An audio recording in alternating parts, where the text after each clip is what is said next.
Oh, good evening, good morning, good afternoon, wherever you are, ladies and gentlemen, wherever in the world you are. My name is Graham Moore, and I have been reminded to say something that I've been forgetting to say. All important, the Leadership Challenge, Middle East. Thank you, Mohammed, for reminding me. I forgot. We are the Leadership Challenge Middle East, and we know the impact of the Leadership Challenge, the book written by Jim Cougars and Dave Posner, and there are more books coming out even as we speak that are related to the five practices of exemplary leadership. Mohammed, good morning in Bahrain. Good morning to you, Graham. Good morning, Phoebe. Phoebe, good morning in Dubai. Good morning, Graham and Mohammed, and all of you joining us. Greetings to each one of you. To you absolutely wherever you are and wherever the weather is fine or even not so fine. I hope you're having a really good day. Mohammed, I'm going to hand pass to you and say, please take the running for our discussion today. What should we talk about that's going to bring value, interest, excitement, and learning? Four of those to our people who are with us today. Thank you, Mohammed. Oh, thank you, Graham and Phoebe. Let me bring a picture here. We just celebrated May Day, and this topic is not actually from or about May Day, but a scene that usually happens in May Day in my country, Bahrain, and I'm supposing, of course, all across the world and Middle East. So during May Day or a day before people go on a leave, companies gather their employees, they give them cards, maybe a sweet, and some of them go on a larger scale.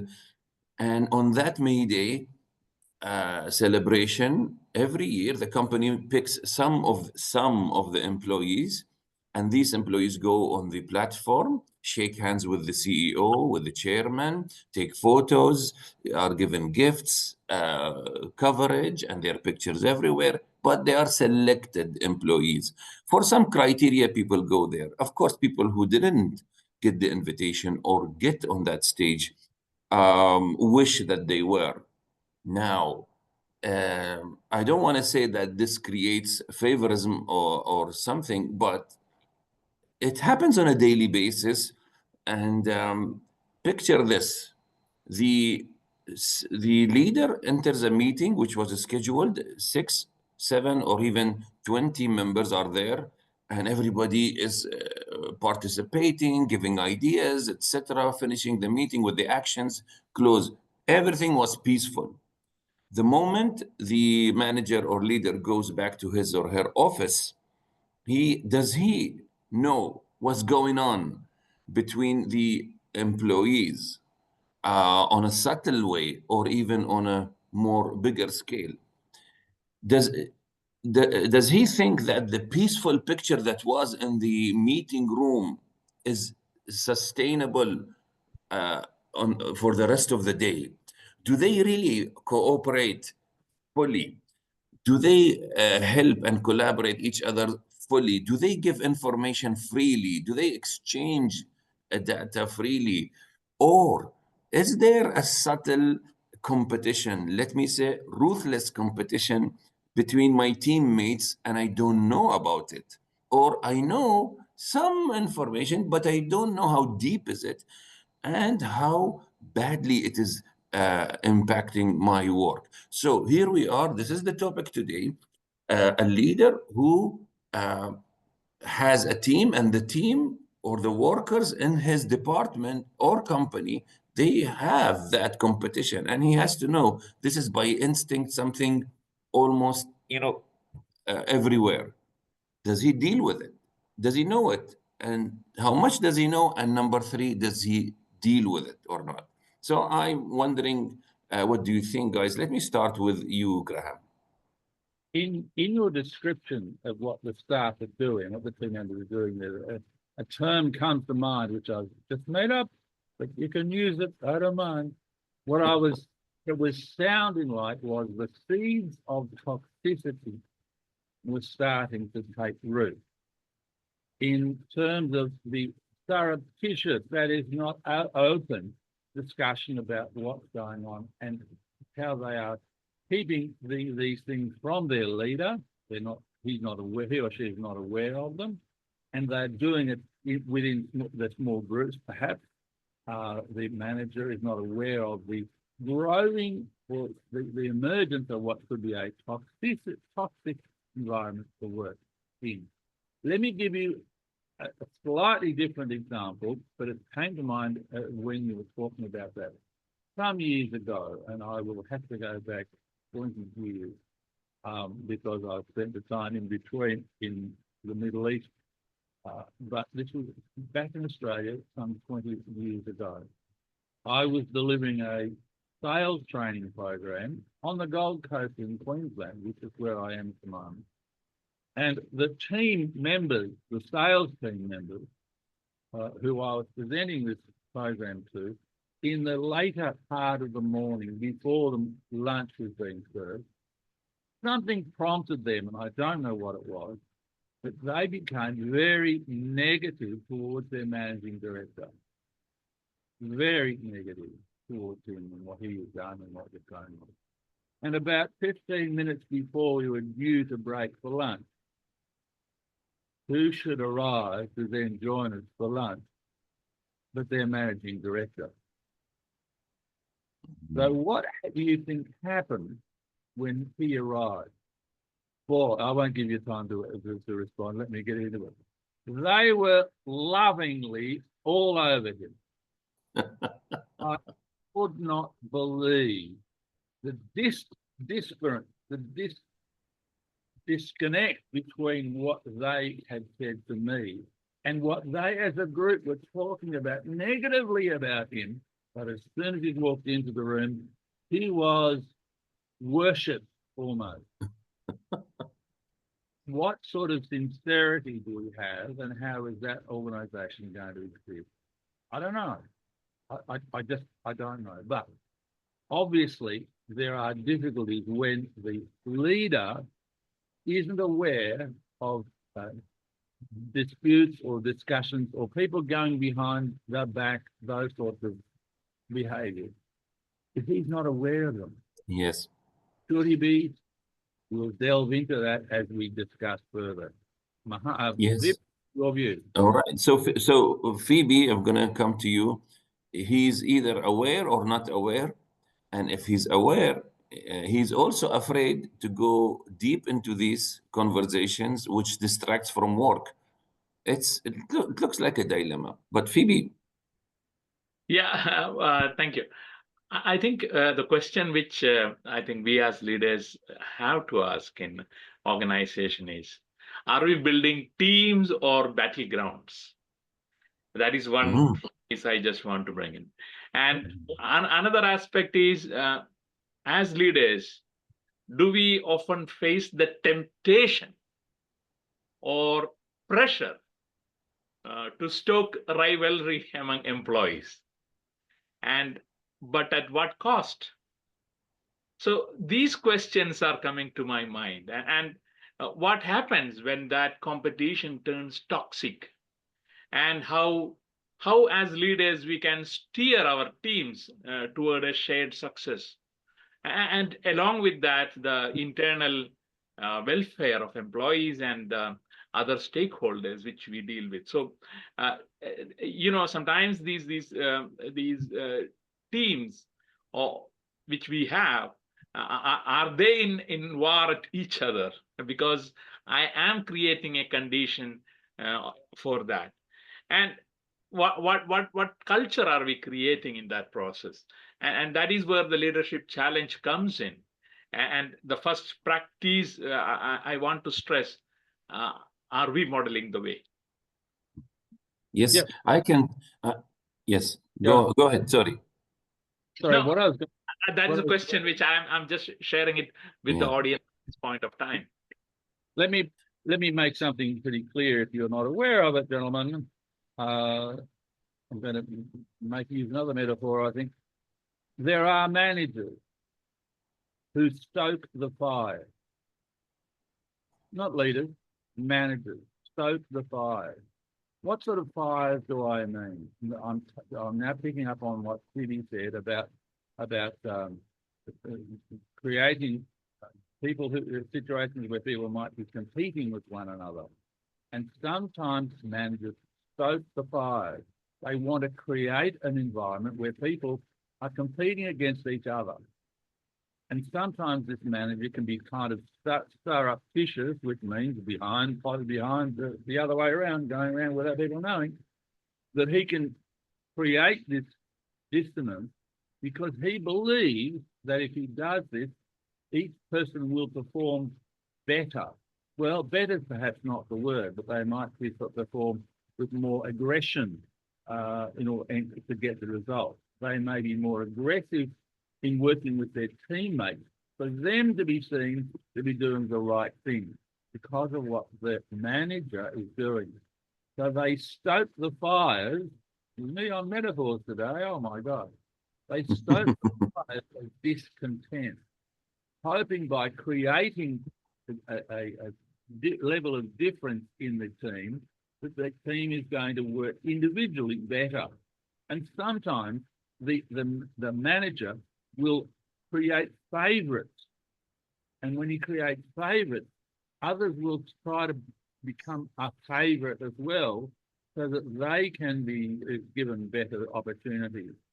So this is all a bit negative set of behaviours, which is actually having others fighting, working hard against what the manager... I can very much relate, and I can tell you from my experience that this has a cost. I'm picking from you, Phoebe. It has a cost, but it also has a cause for it. Okay, there's a cause and there's a cost. Picture this: in one of my jobs, which I was in the company, there was a parameter or a metric for us.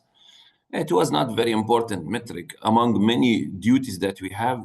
This duty had a metric, like how many defects would you find in a month, all right? Monthly defects. No matter how trivial, tiny these defects are, you log them, and there will be a list of the names of the people in the department and the number of defects they could only detect. You just have to detect, you don't have to, and report.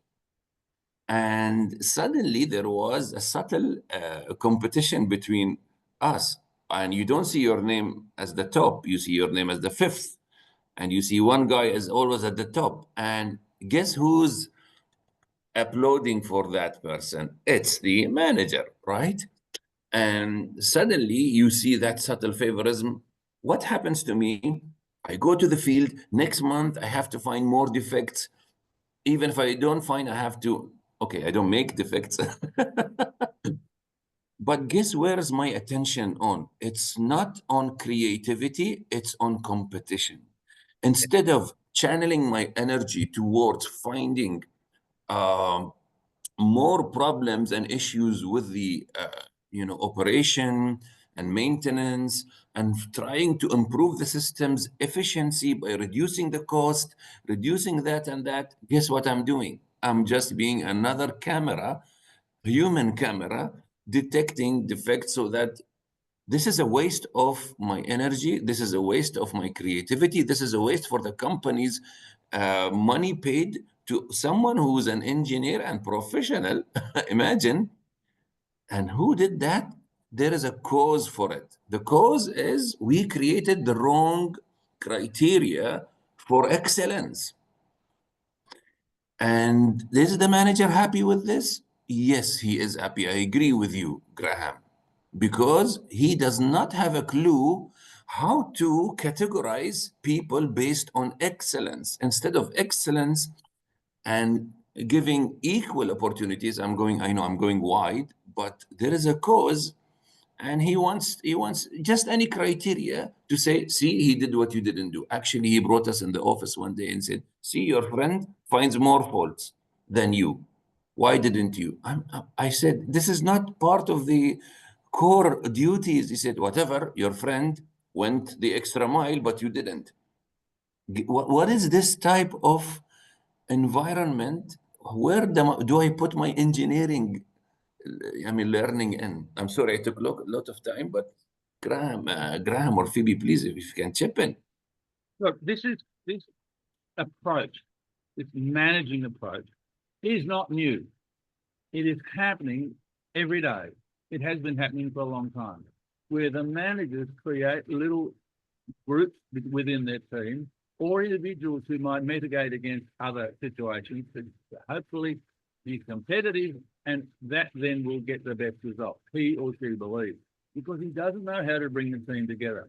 He believes that if I create a competitive environment, and when someone brings the problem up, he might say, oh, let them sort it out themselves. I'm not here to do that. They got a problem, they got to sort it out. Don't bring them to me. These two people don't get on with each other, he might be saying. But he might have set it up that they don't get on with each other because he's wanting them to compete in a way that gets results. Maybe. And let me make this point. What we're talking about is not new. What we're talking about is not confined to the lower levels of organization. What we're talking about also pervades many boardrooms. It also is absolutely at the senior level of the company when we're talking about the senior management team, where the CEO in this case may well put one divisional head against another and create some tension and some friction, hoping to get a better result and an improvement in the bottom line by having these, whoever they are, try and outsmart each other, outdo each other. And this happens at all levels in organizations. This is very costly to the organization. What does it do to stress levels? At all of these levels, what does it do to stress levels? If someone knows or believes that something is going on, why does this other manager do this? Why does the finance director not talk to me, for instance? This is now at a senior level. Why does the operations manager, who I rely on for my product, not talk to me or do things that are against what leads to the best result? So it can happen in all levels of organization. Is this a good thing? No. What is the way to go about this? Maybe roll it out. Yeah, this is all about, as we say, knowledge brings awareness, and awareness breeds potential. Now, as human in a workplace, whether you are responsible for a team or as an individual contributor, what is in my awareness? Am I noticing that? And I also like to bring, the values. Quite often we have organizational values. Is it on the wall or is it being practiced? And sometimes it is there on your desktop, but is the desktop helping you? And that is where the leadership challenge comes to play a role. And again, I just want to reiterate that. What am I modeling the way? And that is the culture which I am having.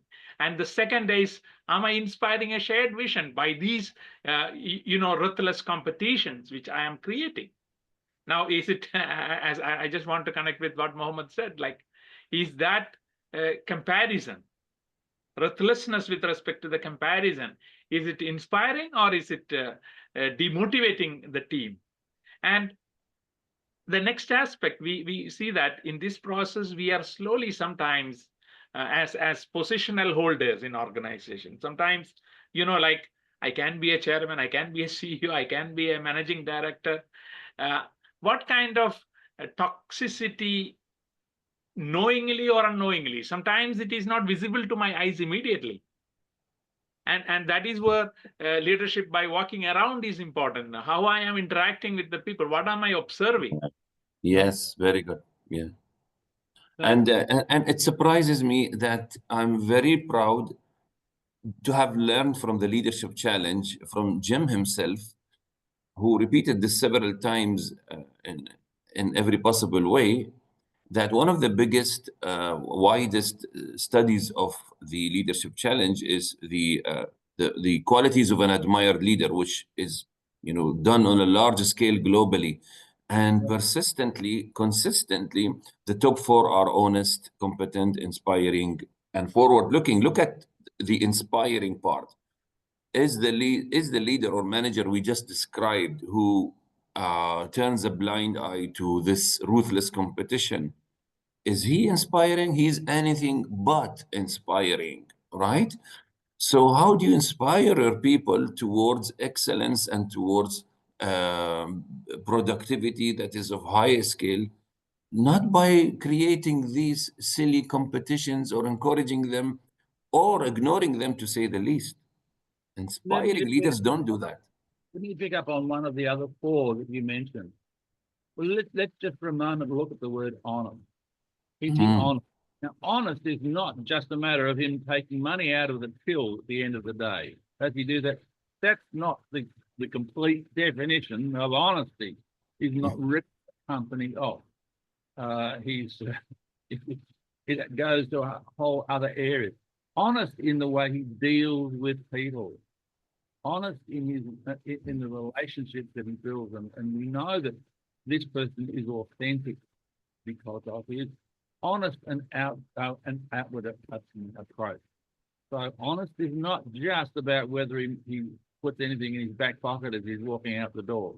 This is about the relationship that he has with others. Now, let's drill this down a little bit further and say, if there is, the reality is, let's just say we have a problem.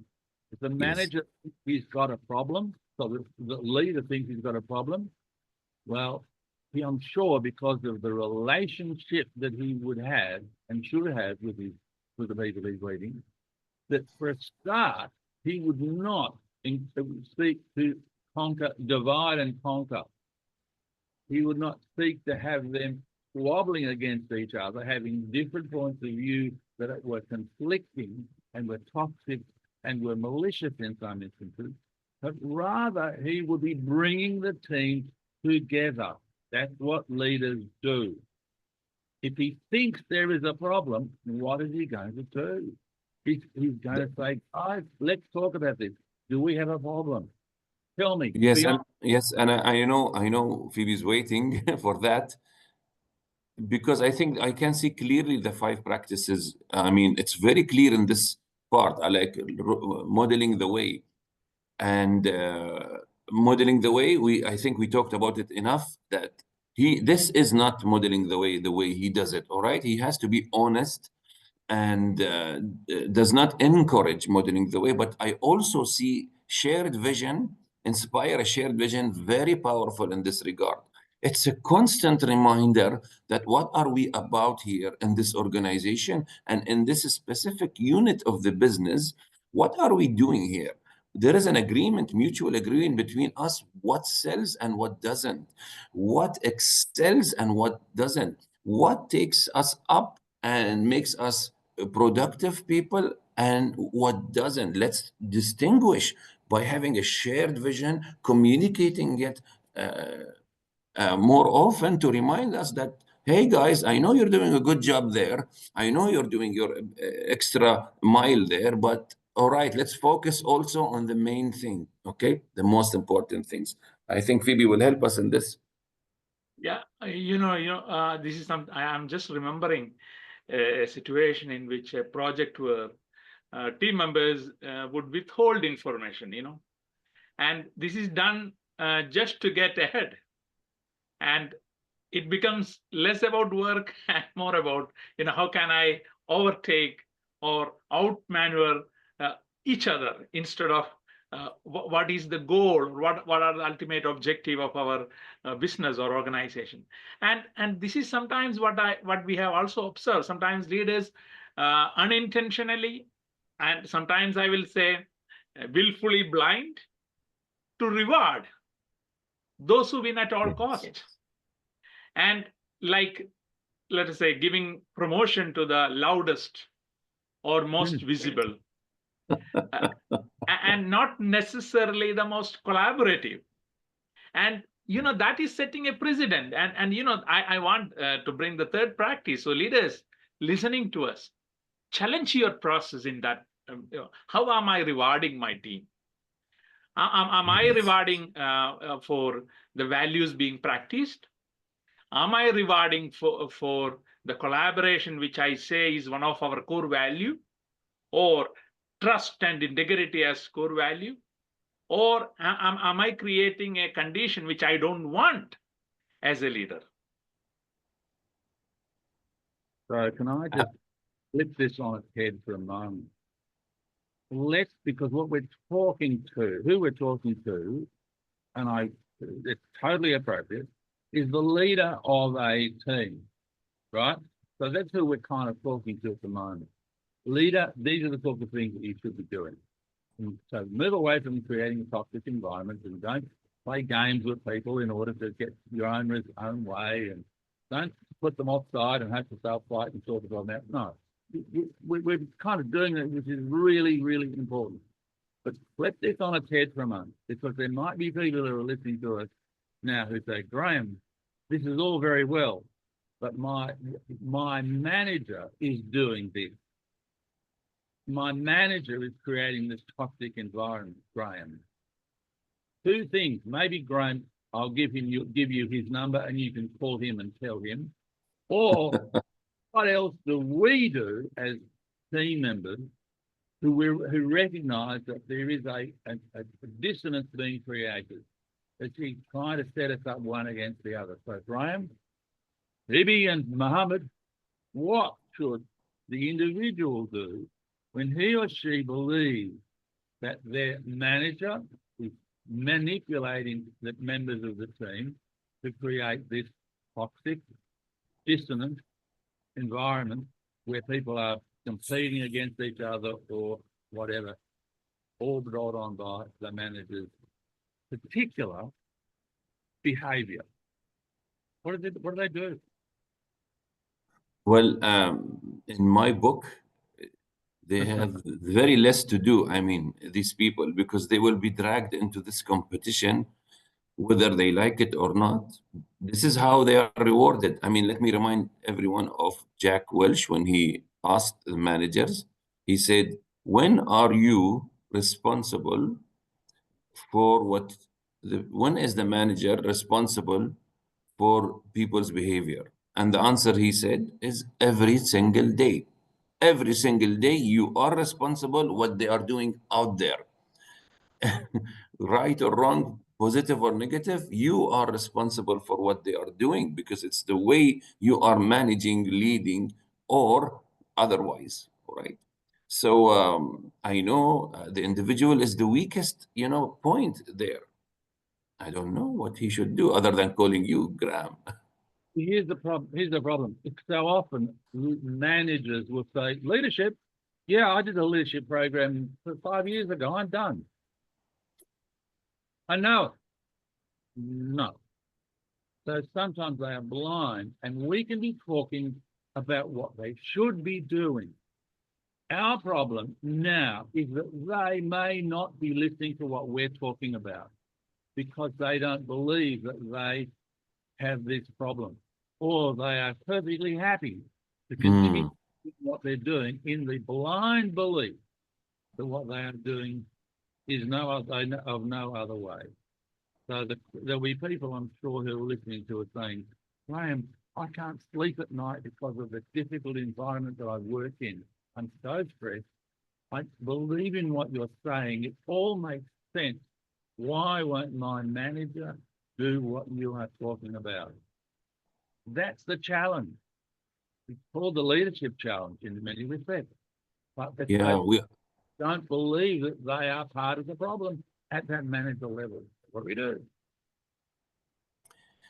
We are assuming they're in the room and they are listening to us, and I hope, and not only I hope, I'm pretty sure many people will listen to this who actually are managers, leaders, and also have access to them otherwise, all right? But something will be done when they discover the cost. The cost is enough to uncover the bad way of leading and managing. The cost and consequences are very painful, and you cannot hide them. Yeah. It won't be long before you discover that the organization is losing momentum. The budget is going, there is no ROI, justified ROI. There is productivity just it's just on the brink. We keep bringing these raw materials because and excessively, and we are not cutting down on our spending. Why? Because we are not listening to the people who we should enable them to act. We are just enabling them to compete, you know? So I think the consequences, it's not that call that we might give or that training. The consequences will be harsh. If the top management are aware of it, that they also shouldn't create ruthless criteria. Okay, like the only way I can, if the chairman says or the CEO says, the only way I measure you, my managers, is how much you saved from the budget this month. That's not enough. That's not good because these managers will attack their employees and they will watch every bit of water drop they are spending. So it's cascading. The ruthless competition is cascading, but we hope there are wise CEOs up there knowing the consequence of allowing competition to take any scale. I promise this will be my last comment for today on this. This is what, for those, because you said, Mohammed, there, hopefully, inshallah, hopefully there are people, managers listening to this program who fit into that category that we're talking about in some way. Or they might think, maybe I do, but I'm not sure, maybe I fit into that category of doing the wrong thing. That is, setting one team member against another and collude, that sort of thing that we've been talking about. Here is what I encourage this manager or managers, if they're listening now, to do. And that is to ask their team members, and ideally ask them individually, if not, ask them in a team meeting. But I would suggest individually, and do it in an environment where the team member that you're asking feels safe to give the answer to the question that you are asking. And that might be in itself a challenge. But if that manager says to each individual team member, what is it that I might be doing that could impact on your performance? Tell me, is there anything that I am doing that could impact on your performance? You're talking about the honest leader. Yeah, well, if there's any one of the managers who are listening who think, I think maybe I fit into this, what they're talking about, maybe, then if you're listening to this, I ask all managers to do this, all leaders to ask this question. But if someone thinks maybe I'm guilty of doing this, I should open up the discussion with my team, and I'll do it this way. And I'll say to them individually, I want your feedback. Please, this is a safe discussion. I want there to be no retribution. I want to say, I just want your feedback. What am I doing? Is there anything that I'm doing that is impacting on your performance? And that might leave one or two to say, well, sir, I don't know that always I'm getting the right information from you about what you want me to do and how I should be working with you. Absolutely beautiful. Phoebe, what would be yours if we say that this is the last comment? Can you encourage our hearts, their hearts? Thank you. I remember what always Graham informs us, reminds us, leadership is a relationship. And I want to bring that perspective of the fourth and fifth practice. The fourth practice, am I as a leader enabling others to act? And the fifth practice, am I encouraging the heart of people around me? Ruthless competition thrives when people feel isolated, So that is where the relationship part comes in. Beautiful. As a leader, am I creating or fostering trust and teamwork? Am I making it safe for people to collaborate and share ideas? Yes, and right. Next aspect, I will say, how am I doing my recognition and appreciation for the team, so that contributions are not just individual heroics. Am I helping to build a culture of support and belonging? I think the difference which managers and leaders focus on is very clear. As managers, as often Graham also informs and highlights us, managers task control short term, leader, people, vision long term. Well said, gentlemen. I think we have sent the message clearly. We give enough examples, and we are talking about a phenomenon that is ongoing due to the nature of the organization, actually. So this should not be ruled out of your agenda as a leader, all right? In your year's perspective, planning, objectives, whatever, you also have to plan a way to manage and channel the energy of the people so that it doesn't turn from creativity to ruthless competition. Use that energy in a better way. And what better way than the 5 practices of leadership? You can access them in any way you want. It's available, the 5 practices of exemplary leaders by the Leadership Challenge. You open the session, but please close it, Graham, our master trainer. Oh, look, I just want to say, Mohammed, don't believe everything that they say about you, right? And even after this conversation, the messages that Phoebe sends me, he doesn't mean it about you. He really doesn't. Sometimes he does, I think. No, we've got to stop all this negativity.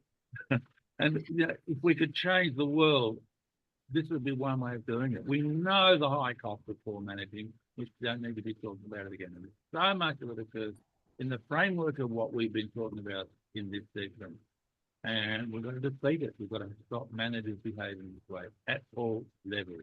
Thank you very much, gentlemen. I wish you a successful and rewarding week ahead, and an enriching week, the week where you achieve satisfaction in all that you do, in the difference that you make in the lives of others. Gentlemen, thank you very much. And ladies and gentlemen listening to this is the Leadership Challenge Middle East, certified master of the Leadership Challenge.